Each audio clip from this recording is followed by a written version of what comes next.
Input tax credit क्या होता है। तो इसको भी एक साधारण एग्जांपल से समझ सकते हैं। मान लीजिए मैं एक दुकानदार हूँ, मैं दुकान के लिए चीज़ें खरीदने पहुंचा, वहां पर मैंने 10,000 का सामान लिया और 10,000 पर 18% जीएसटी लगा।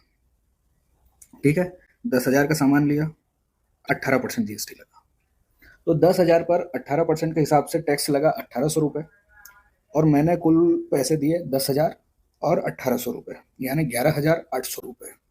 फिर मैं सामान लेकर दुकान पहुंचा और दुकान में ग्राहक आया, उसने वही सामान मांगा, मैंने उसको कीमत बताई 15,000 रुपये, क्योंकि मुझे भी तो कमाना है।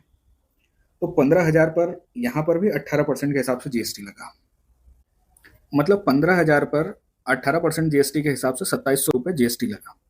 मैंने ग्राहक से 15,000 रुपये लिए और जीएसटी का 2,700 रुपये लिया, यानी कुल 17,700 रुपये ले लिए। अब समझना है कि जीएसटी एक इनडायरेक्ट टैक्स है, मतलब जिस पर जीएसटी लगता है वह चुकाता नहीं है, और जो चुकाता है उस पर लगता नहीं है। यहाँ पर पैसा चुकाया है खरीदने वाले ने यानी ग्राहक ने, और फिर इसे ले जाकर सरकार को देगा बेचने वाला। यहाँ पर दुकानदार मैं हूँ, मतलब मुझे जाकर सरकार को जीएसटी देना है और ग्राहक से वसूलना है।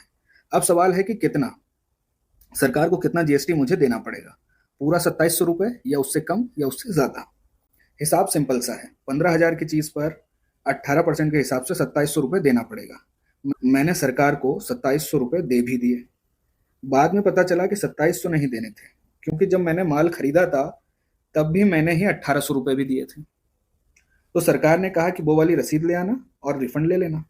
इस रिफंड को ही आईटीसी कहा जाता है। आईटीसी यानी इनपुट टैक्स क्रेडिट।